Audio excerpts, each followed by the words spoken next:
is light. And I used to refer to this as sunlight, right? I'd say, and I'm going to say it again now, although I've covered this in a lot more detail. So again, just hitting the top contour critical elements.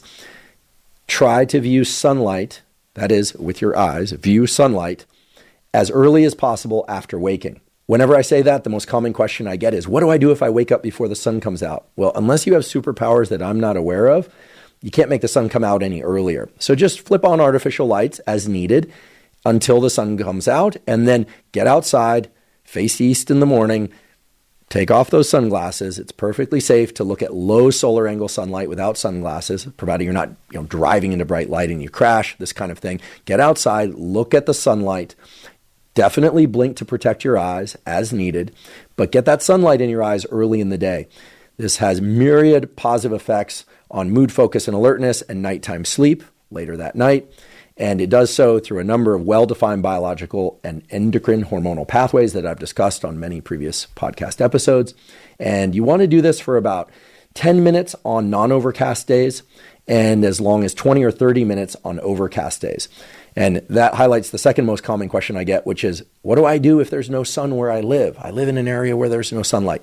Look, if you live on planet Earth, there's always sunlight. There might not be very much of it. It might be very overcast where you live. It might seem very dark, but trust me, there's far more photons, light energy coming through that cloud cover, even in the darkest mornings of winter, than there are at night in those dark winters. So get that light in your eyes and do it as consistently as possible, and also do that in the late afternoon and evening. That's critical for regulating your circadian clock for reasons that I've talked about previously, but I'll get into in a future podcast, really explaining how those clock oscillators and mechanisms work. But just to keep it really simple, since this is a toolkit episode for mood and mental health, your mood and your mental health will benefit tremendously from getting morning sunlight in your eyes. Now, if you need to get more light in your eyes because indeed there's just not enough sunlight, or you don't have the opportunity to get outside and view sunlight in the morning for whatever reason, you might invest in getting a bright light source that you can plug in. You probably want one that's as bright as 10,000 lux. So that's pretty bright. Those fall under the category of so-called SAD lamps, SAD, seasonal affective disorder lamps. And you can purchase those. They can be somewhat expensive. You can also opt to get a 900 lux drawing tablet. By the way, I have no financial relationship to any of these sorts of light sources, but you can find them pretty easily. And in the case of the 900 lux light tablet, fairly inexpensively online, and you can put that on your desk or where you have your morning coffee and try and enhance the total amount of light that you're getting in the morning. But frankly, nothing is as good as sunlight. So if you can't get sunlight, you might think about investing in one of those SAD lamps. And indeed, those SAD lamps aren't as good as sunlight, but they are the next best thing if you really can't get sunlight on a consistent basis. A few other fine points that I always get asked about. First of all, it is absolutely okay to wear eyeglasses or contact lenses. Those sorts of corrective lenses are actually going to focus the light to your retina, which is where you want it. However, this whole process of viewing morning sunlight and afternoon light does not work through a window or windshield, because windows and windshields filter out the relevant wavelengths of light that you want to get directly onto your retina. Okay, so that's the reality of it. In addition, please don't feel that you have to look directly at the sun, and certainly don't stare at the sun. Never force yourself to look at any light, sunlight or otherwise, that's so bright that it's painful to look at. So if it's comfortable for you to look directly at the sun and just blink every once in a while, and you can do that without any pain or discomfort or watering of the eyes, please do that. You're getting a lot of photons into your eyes, and they're transmitting that to your brain, and your brain to the rest of your body, and on and on. However, if you find it uncomfortable to look directly at the sun, in that case, what you'll want to do is offset your gaze to, 10 or 20 degrees, which is nerd speak for just a little bit to the right or a little bit to the left, and get the sunlight into your eyes indirectly. Okay. And I often also get asked, well, can I stand in the shade while I do this? What if I have an overhang in my apartment?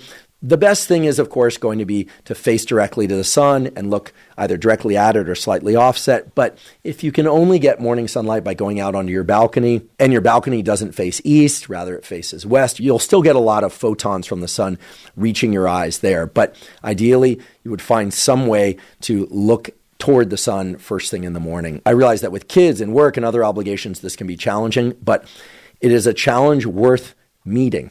Meaning, don't lose your job or forget to take care of your kids to do this, but you can bring your kids to do this, and indeed you should. It sets their circadian rhythms also, and people often will ask, well, does it work on dogs, and indeed, dogs and other animals have these exact same circuits and pathways for setting their circadian rhythm, so it's great for them too. Now, there are also clear and documented benefits for mood and mental health to getting bright light in your eyes, ideally from sunlight throughout the day, as much as you safely can. Please don't get sunburned.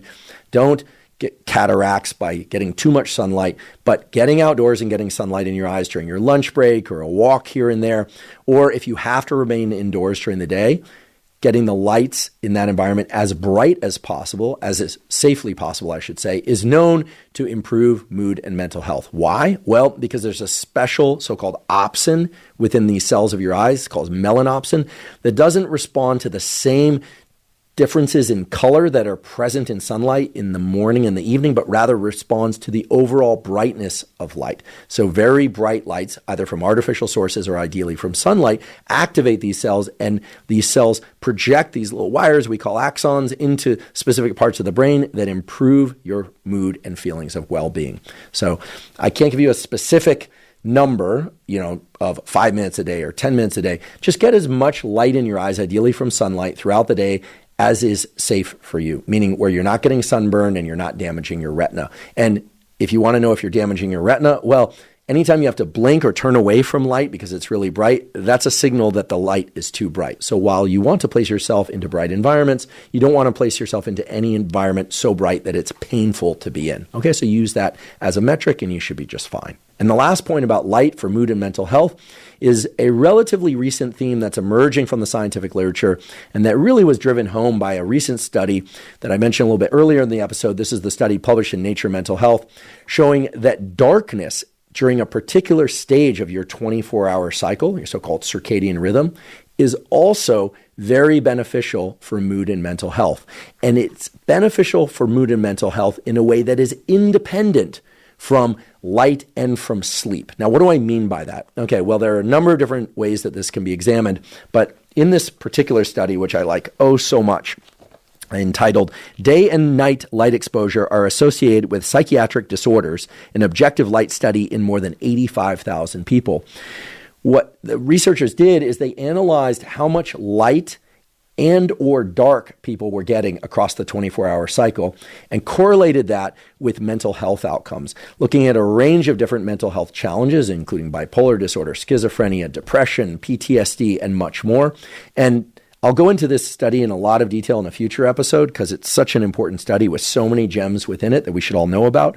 But one of the key things from this study is that the positive effects of daytime sunlight exposure and the positive effects of nighttime dark exposure, that means, of course, the absence of light, are independent of one another. Put in every 24-hour circadian cycle is correlated with much better mental health outcomes. In other words, we shouldn't just think about morning and throughout the day as positive for mental health. That's all true. It's absolutely true. And this study further verifies that, but that's detailed scientific measurement.